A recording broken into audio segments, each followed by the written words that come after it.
connection completely explodes, melts. I'm waiting for like a little like mushroom cloud to come up beside you. We'll see. And then we'll set up a sarcophagus around where you're at. And then in a couple of decades' time, we'll get someone to build something better. Yeah, well, stuff's coming through to Twitch. Let's see. Stuff's coming through for Twitch. Oh, this is going well. Already I can feel it. I can feel it.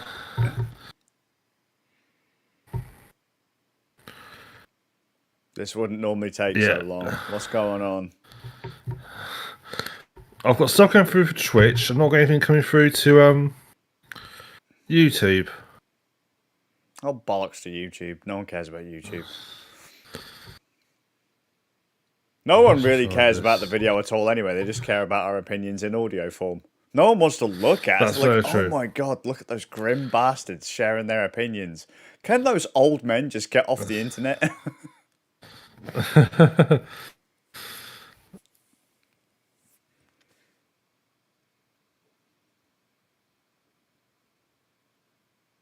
Oh no, his sound's gone. What's he done? He's hit the toggle to make his mic go. Oh no! He's jittering. This could be bad. Oh no. Ram? Ram? Oh no. He's frozen. Famous last words. What's the worst that could happen? Well, the worst is that you try to load up YouTube and Twitch and your internet connection completely bottoms out. Oh no. Oh no. Ram, you gone.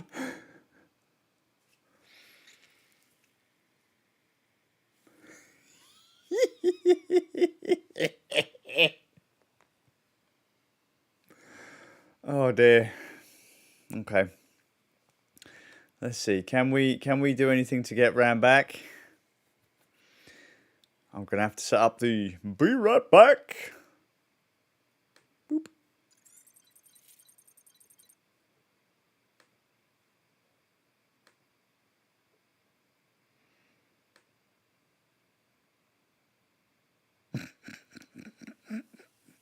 Oh no.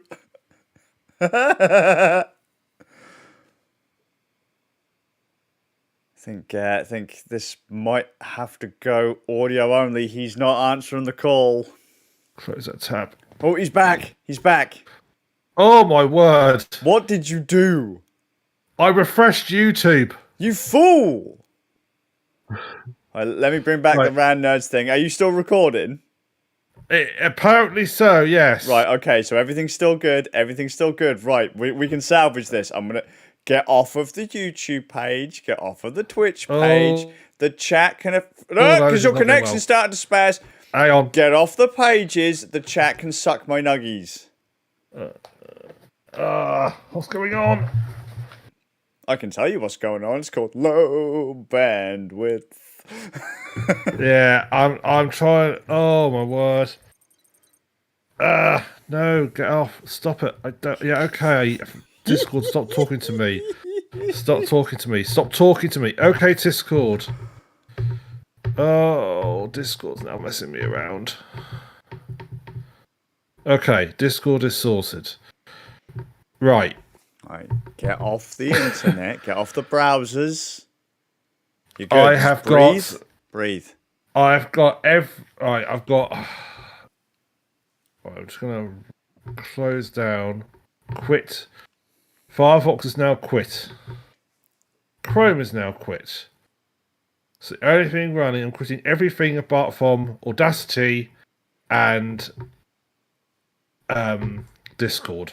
Good man. Just minimal.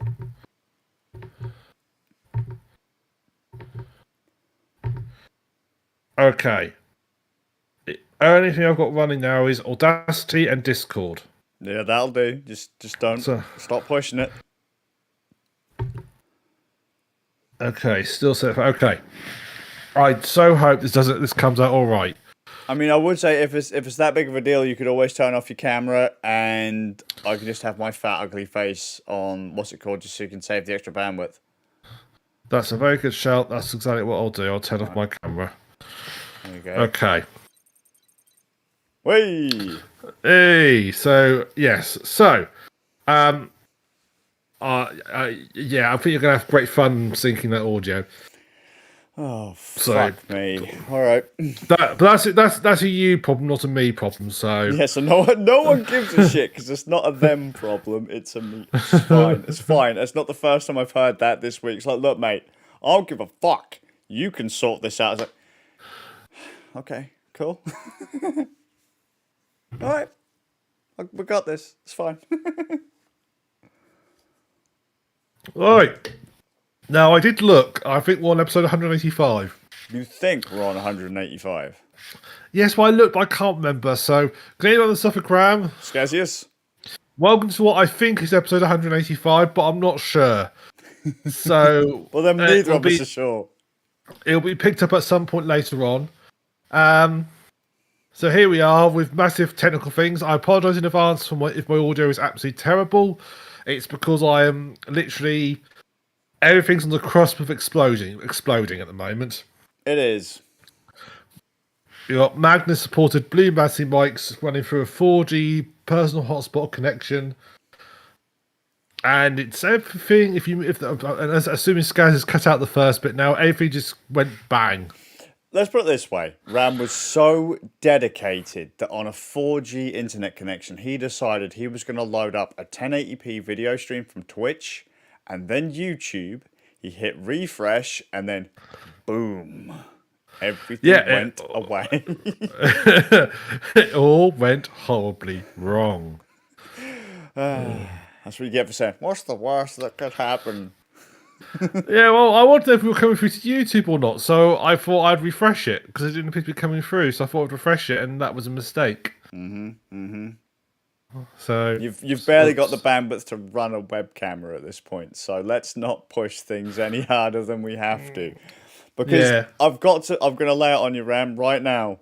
You are carrying this podcast as my ugly face on the screen right now, but you are the one that I hope has played something, because all I've done is play Zenith for the last 2 weeks. Yes. Uh-oh. I'm not. No. So Please tell me you weren't. I really, really hope you weren't banking on me actually doing something, dude. You know, life is good. Shall we discuss something else rather than games? Like, what did you have for tea tonight, Skazz? Oh, I had pizza with Mexican jalapeno cheese. It was really good. Oh, very nice. Very nice. What about you, Ram? Yeah. What did you happen to consume on this fine evening? I had chicken fajitas for tea tonight. Delicious. They were delicious. Yes, made them. I say made them myself. Bought the meal kit myself, and also I didn't rear the chicken and grow the vegetables and what have you. But other than that, this chicken I hatched myself. Other than that, all done by me. Did you Blue Peter at his one I made earlier? Yeah. Trouble is, it's a nightmare when you're staying away somewhere. It's bad enough you want to try and cook for one person because everything you buy, like sets, is all based around like 4 people. Yeah. You're just trying to buy a small amount of meat is a nightmare. But when you're only staying away for like 3 nights, it's even worse because it's like, well, it's not like if I bought this normally, I'd like, well, that's okay. I'll leave it in the fridge and I'll use it up in a couple of days, be fine. But it's like, well, no, I've got to make sure I've got to work out how I can buy stuff to use it all up in the space of 3 nights, so I don't have any leftovers. Because I hate leftovers. Well, so, you're just gonna have to let that one go, mate. You're just gonna have to let it go. There's gonna have to be leftovers, or you're gonna have to starve to death. I don't know what to say to you, mate. Well, I'm going to think I might be starving to death. I have got pizza for tomorrow night, so steak for tomorrow night, though, so that's good. There you go. What's more important, sorting out Ram's OCD or him starving to death? So, well, the OCD is strong with this one, so I think starving to death is an actual option. Indeed, it could well be. So, but I have played a bit of a game. A bit of a game. Audacity doesn't count as a game, nor does Linux. I'm sorry. I Trust have me, been I've tried playing that Linux one. today. I went to update Linux today and it said error 404 error updating. It's like, why is it doing me a 404? And then looked, of course, my version of Ubuntu is now end of life. So so it's like, oh, how would I get around this? Oh, you need to change your source service. So I did that. And eventually, I don't know, I was able to update it. At which point, I was able to install stuff again. So, because aren't you on like Jesse or something like that? You're on, or the one that's based on Debian and Jesse or whatever. Yeah, it's a Debian Ubuntu. Yes, so I think I'm on version 19. I think. Ooh, I think. wasn't that I an installed LTS that. though? I don't know. You don't- You're confusing me with someone who knows what they're talking about. Why are you Exactly. assuming that I know what to talk about? Well, because you're Why- using why Linux, do- you must know what you're talking about. Yes, but You know how to computer. I happen to know you know how to computer because I went to university with you, Ren. Yeah, yes, but here's the thing: I'm lazy and don't check that sort of thing. Here's the And thing: I am, we blagged it. yeah, and also bear in mind I'm using Ubuntu Linux, which is sort of like, you know, if I'm not using some like weird one-half distro of Linux that like you have to interact with using only the mouse in binary. I'm not that sort of level of Gentoo. Linux using. Yeah, that's what I say. It's like, Right. ooh, you've got a GUI on your Linux. You're not a proper Linux user like me. I communicate my Linux using flip switches on the back of my PC and interpret it via pretty lights. Isn't that what everyone else does? I thought that's what Command most people do with prompt. their computers Command prompt. I write all my terminal commands in assembly. anyway. Punch cards. Yeah. You're just a poser on Linux. I was with Linux when it was cool. Which has been never. Yeah. Hipster Linux users. Oh, mate. Yeah. Oh, that's a point. I need to, because Steam Deck's out or due out soon, isn't it? Like, people have got them in their hands, haven't they? So, I wonder when they're going to release the new Steam OS so I can install it on my Steam machine. So I've got a cool Linux gaming PC again. I don't know. That I can't answer you. I mean, is the Steam Deck, because it was slated for release this month, wasn't it, last year, but I think it slipped a little bit, hasn't it? So I think some people have already got it, or a bunch of people have already got them. Not like outside of devs. But I think mainstream launch is March. Yeah, I heard it's to March. So March, So, April. which to be fair, slipping of 1 month when there's a chip shortage going on is not bad. That's pretty sound. That's pretty solid. So, yay. I'd like one, Yes, but I'm poor. Yeah, that's pretty much where I was sort of sat. It's like, yeah, there's no way I could afford that. I'm basically poor. I've got like £30 in the account now until the end of the month. £30, So it's mate. good. You've got way more than me. Yeah. So it's good. It's good. It's all good. It's all good. It's all fine. It's beautiful. It's all good. We got this. We'll be all right. We'll be fine. We're life and hard. Life on hard mode. Sad face. But yeah, I have played a bit of a game. Right. It's called oh, hang on. Uh-oh. 119 operator it's called, or was it 112 or 211 operator? Anyway, do you remember I talked about a year or so ago about a game called 911 operator? Yeah. Where you had to be you were like a dispatcher. Yeah, dispatch operator. And you had like a map of the city, and you had to send your little units around. This is the sequel. All right. And its big sort of thing is that you can now play with cities all across the world. So you can play in Germany or London or obviously states and so forth. What's hilarious about it though is they've done that, true, but they have not actually changed any of the voice dialogue whatsoever. Well, so it's the exact same voiceover, just in different cities and stuff. So I'll be like the American dispatcher, but in Germany or... Yeah, it's the exact same dialogue lines. Everybody speaks exactly the same. The only thing that changes is when you get emails sent through, is the names of the person sent the email change depending on which country. So they put like an umlaut on it or something like that. or it's Russian, like letters are back to front or something. Yeah, exactly. It's like, yeah. So like, we're saying this one in London. Let's call the main guy Jeff, and that'll sort of highlight it. Oh mate, no, I'd have said to him, if you want to make it British, you got to call the main guy like Winston or George or Charles should be in yeah, charge. I would have thought yes. Charles be in charge. Yeah, so it's like that. It's also got it's king. all yeah. So yeah, all the noise, your sirens or your because it's like background audio chatter. Again, it's all just American. It's like yeah, you basically the easy part, which is the sort of graphics part, you've changed, but you've not bothered with anything else. So well this done. effective. Is this like just an expansion or a full? Oh yeah, this game's got shit. Well, yeah, this game's got like not only is this I say it's a sequel like they've improved on, but this game's also got like 9 DLCs of it, including like Zombie Apocalypse DLC.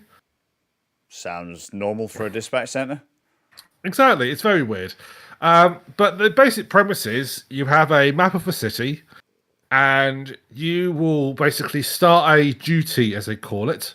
Mm-hmm. You get called to duty, as it were. They should name it something like that. And called to duty. You're called to duty. Yeah. Called to duty. Modern welfare. Yeah. Exactly. Called to duty. Black Cops 3. Yeah. No. To be fair, Call to Duty combined operations would work still because it could be that would work still. Yeah. Call to Duty, big red fire engine. Beautiful.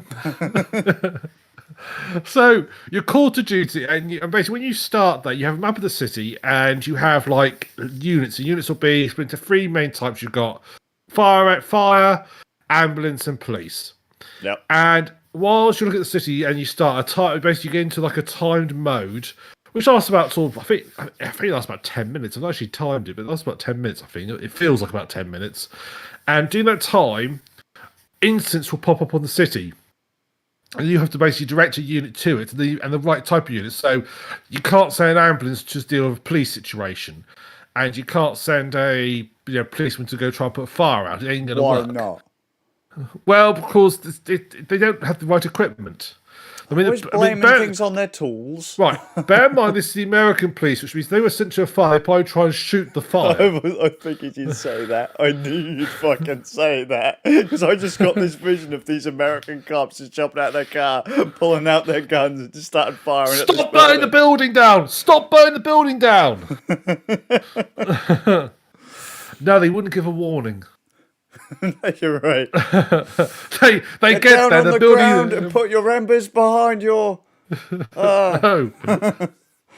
They get the buildings on fire and they just randomly arrest some local ethnic minority just for the fact that he was nearby. Resisted arrest. They arrest the firefighter. Look at this dodgy geezer turning up where there's always fires. Yeah. Although to be fair, with firefighters, it's a fairly well-known phenomenon that lots of firefighters get done for arson. So see. Cool. Look at this random building. Looks like it could go up any moment. Yeah. How were you here before you were dispatched? Oh, I don't know. You laugh though. There was that guy who was a presenter of like I can't remember which country it was, but like this country, some European country, sort of equivalent of like Crime Watch, and they go to like sort of sites of crimes, report on them, but it got found out that he was committing some of the crimes because often he would end up being there before the police got there with the film crew. As you do. And they the thing else said, this seems a bit weird that this guy's always here just as the film crew arrive. With the film crew before the police even get here, and they treat that he was one doing it.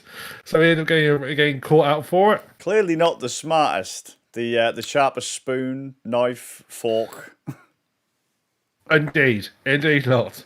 So, yeah, so you direct your little units to these places and so forth, and it'll tell you what you need to send there, or they'll get like a little icon which shows you what you need to do. Shit's on fire. Send the police. Yeah, and some things will require more than one service. So, for example, a car accident will require probably the police and an ambulance to go there. And also, certain like fire engines have what they call technical trucks, which are like more advanced. They're designed for like more. Not firefighters, technical things. So, for example, they'll go if someone gets stuck in a lift, you'll send that technical truck. They've got the gear to get them out of the lift, and they're the ones who, when they go to a car, see will like cut people out of cars and stuff. You've got a lot more unit types. So basically, not only do you have like your like 3 header units, but they can buy sort of like sub version of them. So like say fire engine, you've got like the normal fire engine, you've got the technical truck. You can even get like a pickup version, like for like more rural areas. Right. Police, you can have like the big sort of paddy wagons, cop cars, motorcycles. You can have them on push bikes as well. You can even have police horses. I'm not quite sure what the horse is really good for because they must be pretty slow. And I think saying What horses country often do you armed have to be in robberies. to have horses? Well, any country. I'm playing in Germany and I'm allowed horses. Nah, don't think they'd allow Police that. horse. Not engineered well enough. Hans, this is the Super Mercedes horse, yeah? Yeah. Yeah. It is insane. It lasts for 5 years and it's insanely expensive vet bills. It's, of course, obviously German horses are rear leg steering and power. Beautiful. Yeah. So you send them off and they'll get there. Sometimes they'll get there to actually say, oh, I need assistance. I need like extra support. So police might say, oh, we've got rid of a firefight. We need extra support. Because again, being the fact that it's based on an American system, every police officer carries a gun. No matter where they all carry guns. It's, they don't have armed units. Because that could be an option, at least in Germany. I don't know if German police all carry guns. I'm assuming they don't. Because, we're mainly sensible. But it would be a more interesting thing if you had to have all armor response units and stuff and that sort of. That could be potentially an interesting thing. But they've sort of tried to add a bit of a story mode to it as well. So, in between your call to duties, you get like emails and stuff sent through. You'll get messages, stuff with spoofers. There'll be like situations like, oh, we want to have a massive crackdown on drug dealing, so please make sure you attend any drug deal call outs really quickly so we can like try and catch them and so forth. And you'll be pleased to know in 2 days I solved the entire city's drug problem. Excellent. Yeah, and I also solved vandalism in 3 days. Did you just arrest everyone in town? Pretty much. I assume so. Did they, when you were checking your emails, did you get caught with your Amazon delivery is 8 stops away email and then you got sacked and that was it? The problem was solved. It was you. Well, it's funny you say that. So you get like your normal calls, just pop up and you click on them and it'll tell you, or you hover over and it'll tell you what they are, and you can send people to them. But you'll occasionally get a actual phone call come through. Mm-hmm. And when you get the phone call come through, you go to like this sort of like dialogue tree where they'll say something, and you'll basically have to sort of like get a set of options, dialogue options to talk to these people. And sort of like going through it, and there's right ways and wrong ways, and you get sort of marked how you deal with it. So, for example, if you get someone who's clearly like sort of off their like sort of wasting time, you send police to them, you'll get sort of like marked down for wasting police resources. Saying to them, although I did this one woman who's whinging about the restaurant bill, so I sent the police to find her. Good, because I could, but.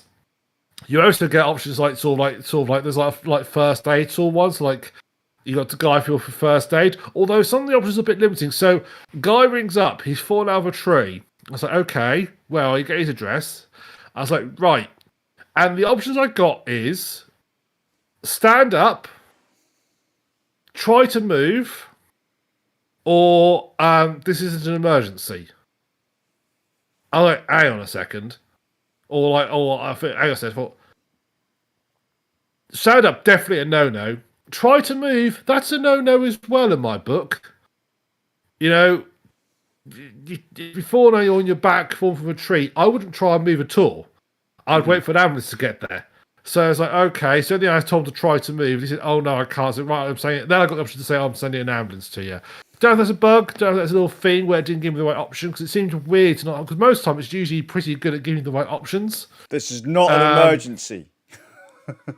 Yeah. So this is an emergency. Live with it. Be gone, scrub. But there was no. This is interesting. There was one where basically I cocked up and set a place on fire. Wait, you set a place on fire? Yes. Well, basically the guy said, "Oh, I can smell gas." Yeah. And I was like, "Right." I said, like, okay. And he said, "Well, I'm going to go to get my sister out of the building." And you're like, "No, don't do that. Don't go into the building. If you do not go into the building, stay out of the building." And he's like, "Well, I'm going to go in." And he said, "Don't do it." And we'll say the fire brigade. And I missed the option. An option to say, set the alarms, set the fire alarm off. And I read it and I misread it and didn't click on it, which I should have done in hindsight. But I said, like, we'll shout at least to let people know you're there. And so he's running around shouting. The next one, there's this massive explosion. And everybody survived, miraculously. Everybody survived. I got the police there. But he then starts, but then he sent me an email, well, I'm assuming from him saying, "You know what you did. I want to get revenge on you." And I've had emails come through from, like, my neighbours since some weird guy round my house mumbling about what I did and all sorts of stuff. Like, oh, I've got the nutter after me. How the hell has the nutter worked out where I am? Now, how does he know where I live? How has he found information out? I don't know. So... but yeah, and then as you get through more duties, you get more responsibility. So they actually, like, your city, your area, your cover the city gets bigger and bigger. So you have to deal with more. So it's sort of like a information rapid response type thing. It's basically about processing information quickly and efficiently, because you get marked on how efficient you are. You get marked on getting everything sort of sorted. And so I know, so like when you between missions, you can like to buy more units. Why you as a dispatcher in charge of buying the police units, I don't know. But you can buy more, you can position them around the city more, and you can choose where to put them. So you might like go, well, I often get lots of police calls here, so I'll put extra units down here ready. Or I get highly for this, so I'll just put like a basic few units up there, just deal the odds and sods. And so and then as you get more, you have more. So you get the same time, but a lot more information. So you have to sort of respond more quickly. What I do find is they've improved the interface an awful lot. It was a lot harder before to try and find information about where you're going around. They've improved it now, so like you can see you get a list of like all the emergencies that are ongoing that you can. It'll tell you what you've dispatched to them. I would like it to be more like, if I would say that, is it gives you a list just in sort of chronological order that they appear. I'd prefer like it automatically puts the ones you haven't responded to the top. Right. Well, ain't got anyone going to the top, so it's a bit easier thing. And you do find yourself like just saying whatever's nearest to it. I mean, police motorbikes don't seem to deal with anything because at some point they tend to always arrest somebody. So you send a police motorbike to go steal someone who's speeding. I think we all know that in general, if you send a sort of car to steal someone who's speeding, also they're not getting arrested. Most times, someone gets done for speed, they're not being arrested at the end of that call. They're going to get, fined or what have you. Yeah. So to always have to have police car to go arrest you send the motorbike like initially to get them, and then you immediately send a police car on its way there. Will be a bit slower to get there, but they'll end up calling for backup and wanting help anyway. So you think, well, I might as well. So it's definitely got some quality of life improvements on it, but it's definitely improvement. But I just wish they'd it's nice that they've done the extra cities, but perhaps at least we'll call some dialogue for it. Even if it's like you kept like the main like 911 calls just to the Americans, obviously they're fully voiced dialogue with actors and stuff. That's fine, but like does would it cost you? Would it really kill you to like just get like your fire engine when you're clicking and go on the way or on the move or head back to base? Would it really kill you to get some people to put on like a dodgy German accent and say, could they not have just taken the piss whilst they were there? Yeah. On the way back to base, yeah. And do that. Could they not? Maybe. I think that's what done. So, yeah, but it's an improvement on the previous one. So, yeah, it's fun. I do like those sort of like. You can almost sit there with a cup of coffee and all you need is a mouse and a cup of coffee. And you can sort of almost, I say relax because it does get quite involved, but you're sort of like, it's sort of 10 minutes of running around panicking and then sort of 10 15 minutes of just like, oh yeah, can we deploy there and changing things and so forth. So it's kind of neat. A bit like a puzzle game in a way. So, neat. So Skazz, how's your MMO experience going? If I had to be honest with you, it's probably some of the most fun I've had in VR in ages. But I can't quite put my finger on why, because it completely lacks polish and is repetitive as fuck.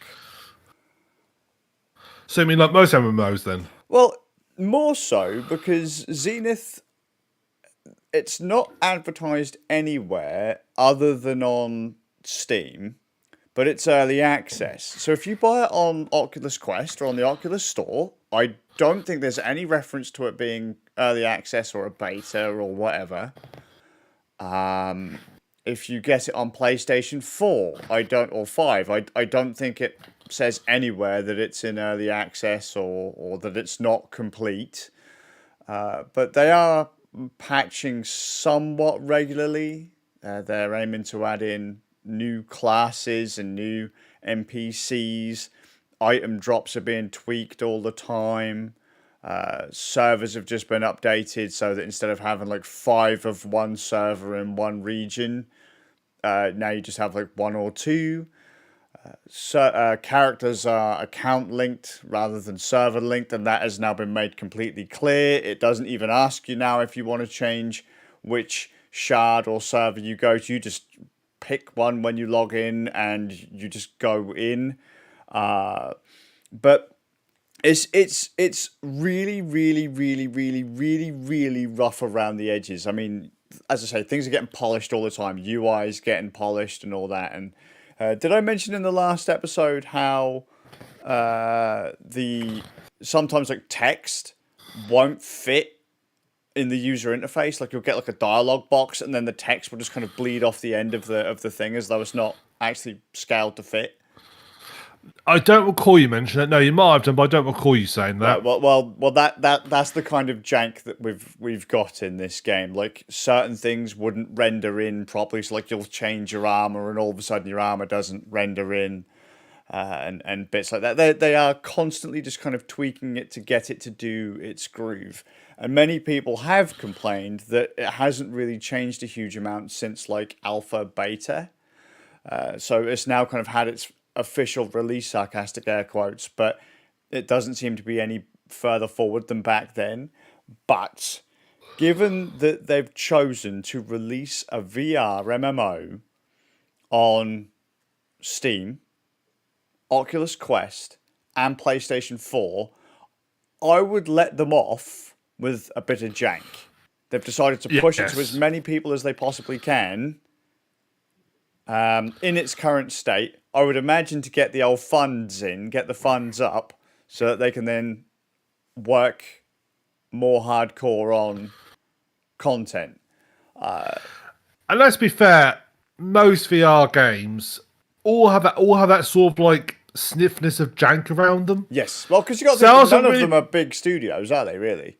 No, there are some polished ones out there, but most of them always feel there's always that little like whiff of being held together by sellotape. Yeah, if you think about it, it's kind of like back in the day. I tried to explain it to a bunch of folks who were watching me stream Zenith. I said to them, like, if you've ever played, like, imagine a PC game from like the late 90s, early 2000s. Like, you've always had like your AAA polished games.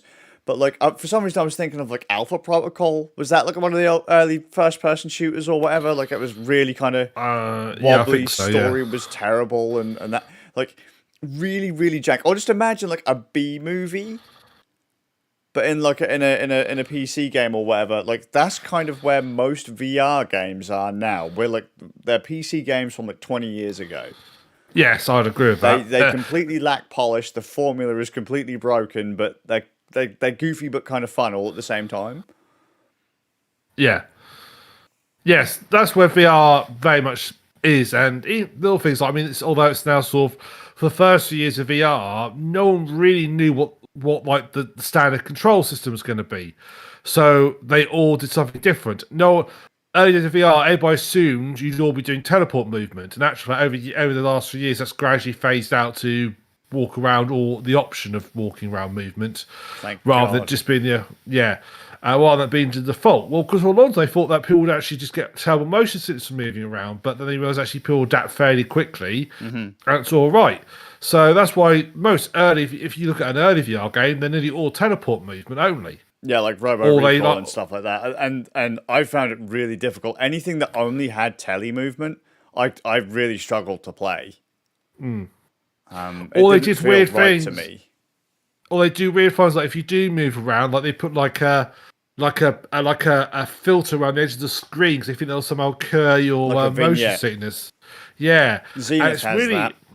So you can have the option of full smooth movement, movement with a vignette, movement where it then turns into third person, and I'm like, why would I do that?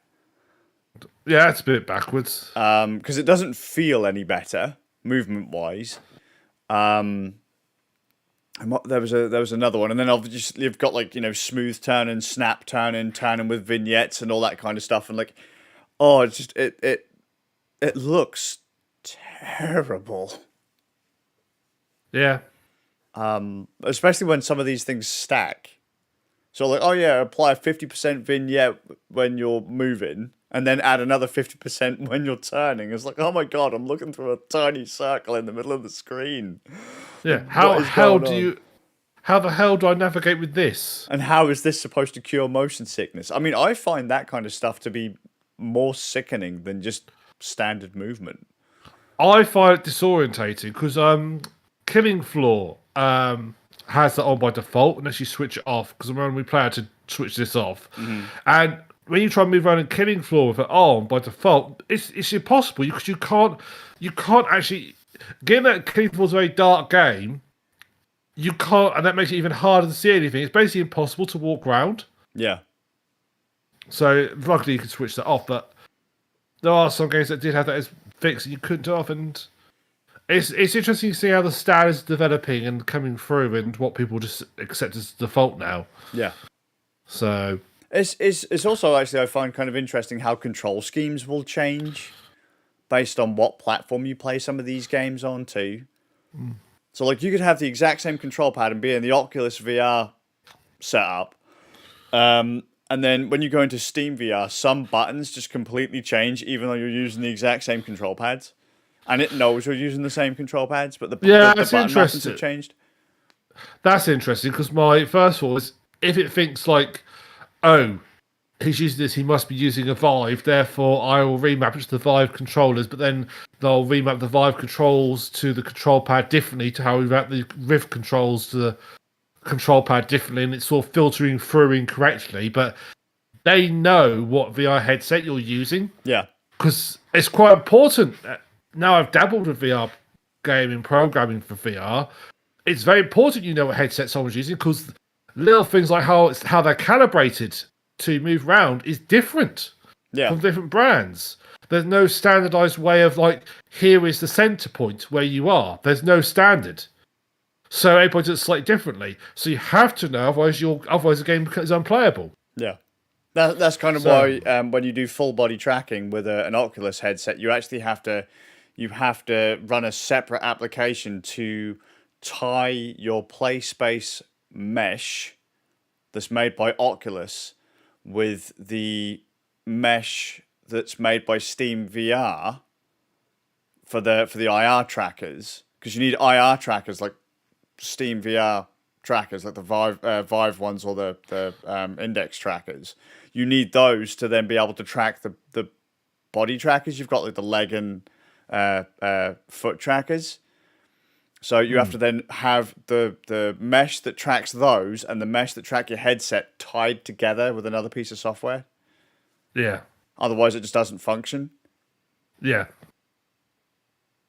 So, but apart from the jank, is it enjoyable still? I really, really, really like it. I mean, it's really, really, really thin just because, like, you've got, like, quest, go here, kill these guys, go here, gather these mats, travel to the next zone, kill this one high power enemy, It's all the same kind of standard wobbly VR MMO quests. Go to this area and scout it out. Is it very much like this is the sort of thing you do when all your mates are in at the same time, because you're playing the game, but really it's about being social with other people, which is how a lot of I've spent most of my time solo. So I've still had a lot of fun solo, but mate, when you've got your mates in there, it's hilarious, absolutely hilarious. You've got a flying mechanic where you have to physically stand and T-pose so that you can fly, and you glide based on the distance of your glide is dictated by how much stamina you have, and you can use air currents to kind of refill your stamina and fly higher and stuff like that. And like all of a sudden you think that people are following you, and you kind of turn around in midair, and you see all of your mates just drop out of the sky, and they scream as they fall to the floor. Absolutely hilarious. You've got a climb mechanic, kind of like most of the VR games we've played have got like some kind of climb mechanic, but in Zenith you can just literally climb up mountains and all sorts of stuff, and that's kind of funny because again, related to stamina, when you run out of stamina, you just look down and your mates just fall off a cliff. That's always kind of fun. Just having a big old group of you just run into a dungeon and steamroll everything as you're wailing around like mad people is always kind of fun. It is a fun game, albeit quite basic. It's the character models look terrible. The armor doesn't look particularly good.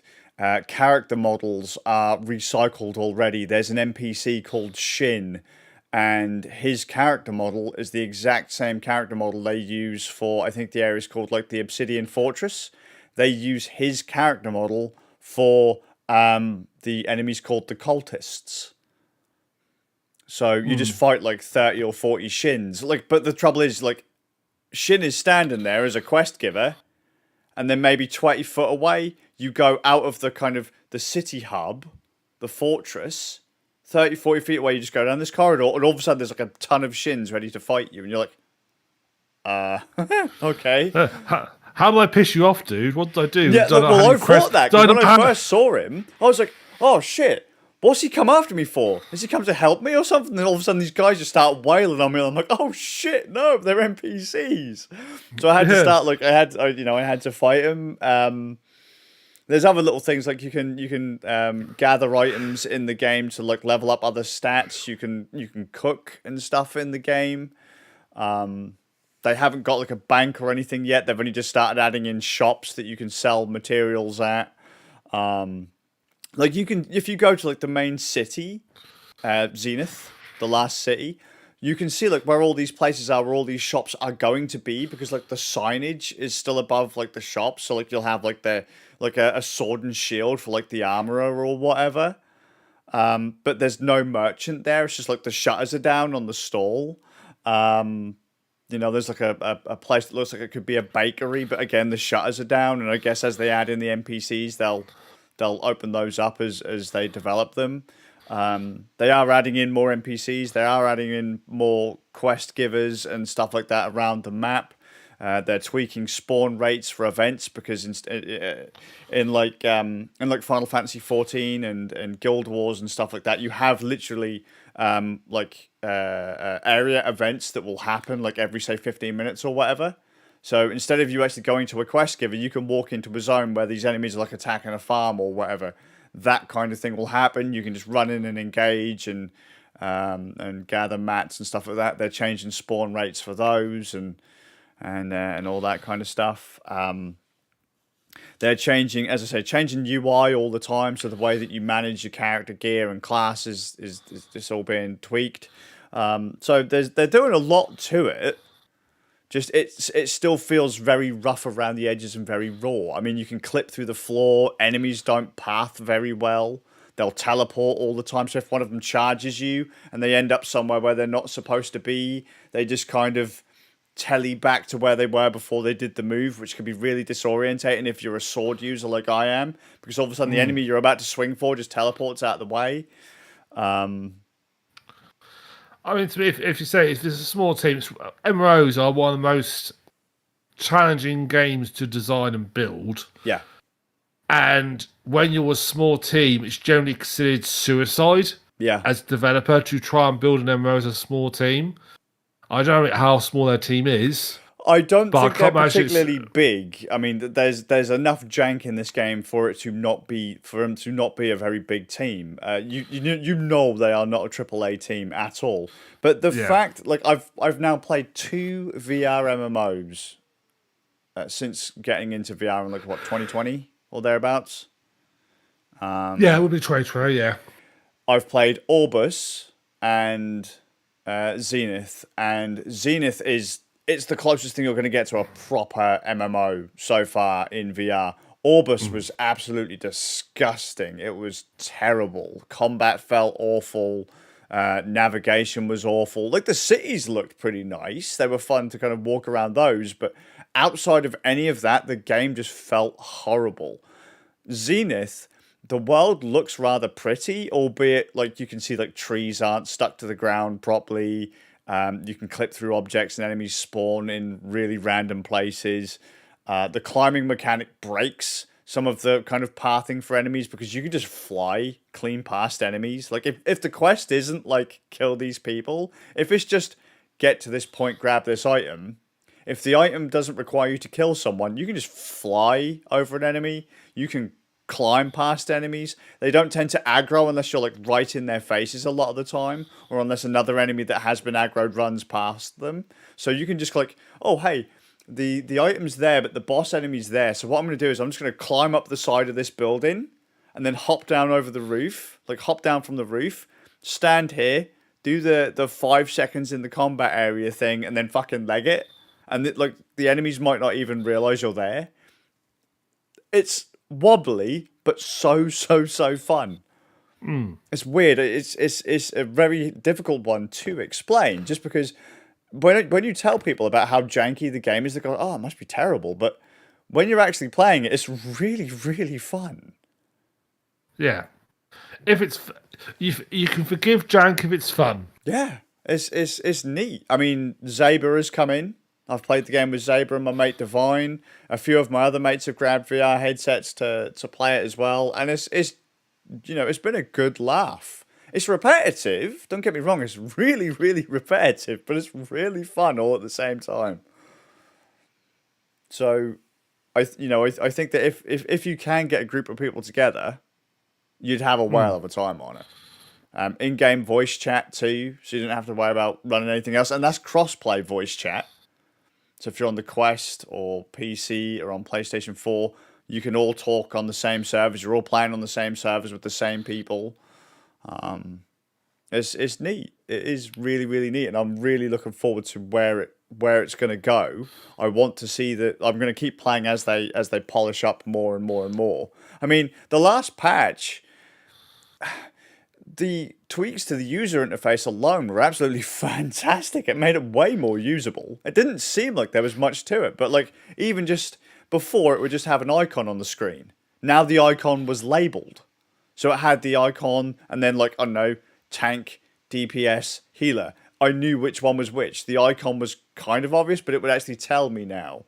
And it would tell me what level each of my subclasses were. So I didn't have to just kind of click it and guess, like, well, which one's my strongest class? Now it would tell me. It would tell me, like, because there's a cooldown between changing subclasses. So you make a character, Blade Master or Mage or whatever they are, and each class has subclasses. So you're a tank, you're a support, you're a DPS. You could change, but it wouldn't tell you that you were changing your subclass. You would just it would just happen. And then it wouldn't tell you like that when you could go back or anything like that. Then they updated the UI to tell you when you could change back and what you were changing to. Item management was refined so that you could it would remember what skills and what gear you were wearing when you changed. So because before, if you changed classes, you were just naked.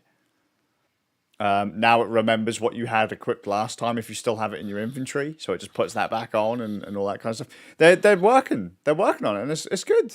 It's good. I mean, NPCs they need to come up with more character models. They need to put more NPCs on the map. They need more quests. But I think they're doing a pretty solid job. As you say, an MMO is a pretty fucking big undertaking. What they're doing so far is pretty fun. Yeah, I'm not expecting World of Warcraft or Guild Wars 2, but it works. I'm not sure how big is the world? Is it something that you could walk from one side off the other in like 20 minutes, or is it like proper decent size that I would say it's a reasonable size. I wouldn't say it's huge, but it will take you a wee while to get across. When I reckon when I get to level cap, which I believe is level 40, I will actually take a crack at it. I will see how long it takes for me to run from one zone or one area to the next. But the areas are pretty fucking big for a VR game.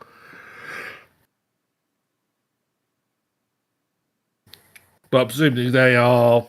I mean, I've seen pictures. I mean, it's not like they're big, but the sacrifice, of course, with VR is it has to be not super detailed. Yeah, well, it can't be. It can't be because you murder hardware. Especially with VR. VR, it's so critical. You don't drop too many frames. Yeah. For the user, you get away with it on a monitor, but people play it, they'll still play it. But VR, you can actually make people feel ill if you drop too many frames. So yeah, for sure. They're not huge. I mean, it really depends how you choose to navigate the world too, because obviously if you fly, you're going to be moving faster. You're avoiding all the obstacles and stuff. You can climb over obstacles and stuff like that. But I mean, maybe 5-10 minutes a zone, getting a good run on if you're not attacking enemies and stuff. Cool. So not particularly huge, but then by the same token, there are some VR games we've played where worlds are rinky-dink small, maybe room-sized. I think it's adequate as it stands. And I think I've put in well over 40 hours into the game so far, and I'm only level 25 or 30. There you go. That sounds pretty decent. So you've got your money's worth by the sounds of it anyway. For sure. Well, given that in the UK it's only about 20 quid anyway, well, I'd say that's pretty fucking solid with no subscription either. That's even more. I mean, the no subscription model. I mean, obviously, Guild Wars did it. Their methodology of paying for it was people buy the expansion packs and so forth, and it seemed to work for them. They had to make Guild Wars 2 and so forth. But it's a very brave to make. You're doing a VR game which already has got a. I mean, let's be honest. As a user base, VR is still very small. Yes. You compare to everything. So you've already got small. So you already cover his user base there. Secondly, you're doing an MMO, which is one of the things, and then you're not going to have a subscription model. You really are sort of like setting yourself up with all the possible problems. And you also have to think as well, they've released it on 3 major platforms. Yeah. PC, mobile, and PlayStation. So that's going to take a lot of dev time to get that stuff, ironed out, polished up. Oh yes. Takes a lot of work. I mean, ironically, often with those games, coding is obviously important, but actually, usually the biggest cost is asset making. Yeah. As you've encountered with your NPC, it's the assets that take the time to make and so forth that they take the longest to do. Because once you've written code, you've written code. But people don't know that you're using the same code in the background to do something that looks very different. People don't know, they can't see it, but people will know when you've reskinned an NPC. Yeah. And so forth. So people can tell that sort of thing. So it's a little bit hard time. So I think if most efficient games actually once the coding's done, most of the money is spent on asset creation. Mm-hmm. And people say, "Oh, aren't games huge these days?" Well, yes, because it's not because of the code database. It's the assets. Oh yeah, for sure. So, especially now that we're moving into 4K resolutions and higher. I mean, that's why a lot of VR games are generally like cel-shaded looking jank. It's because we have to render. What is the average render resolution of a VR headset now as well? 1440p. It is, and it's also the frame rates as well, because it needs to be aimed at 120 FPS to make it feel all right. So the idea that, we want to have super high res textures and stuff, we can't do that yet in VR because we don't realistically have machines powerful enough to do so. Yeah, there are tricks around it, but they are bodgy tricks, Yeah. and they are generally not considered worth the sacrifice. But it's interesting when you actually start going down let's say now start doing some coding in VR, point of actually they ram home into you. Every guy says you've got to literally, if you can, you think how much you shave normal. Whereas in like a normal game, you can get away with textures being a bit jank or model not being quite perfect because it doesn't matter. The raw horsepower's there to do it. VR, you can't. Mm-hmm. It's very interesting actually how much it does. You have to get it optimized. You have to keep your levels not too big and so forth to get right. So for what they've achieved, sounds damn impressive. Yeah. I mean, like I say, potentially small team, I don't know, but it's a pretty sound experience so far. If you're not looking for World of Warcraft or something like that, it's really good. Excellent. So thumbs up from you then, Skazz. Yeah, for sure. Right now, thumbs up. It's only going to get better for the price that they charge. Well, good. It runs well on every platform I've tried it on so far. If you are playing it on PC, though, please, please, please make sure your system hits the minimum requirements. So have at least a GTX 1070. Because a Zaba tried it on a 980 or a 970, and it was having none of it. Dear. Yeah, but I mean, then he launched it on the Quest, on the actual Quest hardware, and he was playing smooth as could be. So, Excellent. Fun game. I think so, anyway. Yeah. Oh, excellent. That's good to hear. Well, I think that's enough for me. I mean, I think I'm gonna call it night only because I'm in quite because I'm such a funny angle. My legs have gone numb at the moment, and I've got a cat staring at me wanting to go outside. We'll have to get you into Zenith at some point, Ram.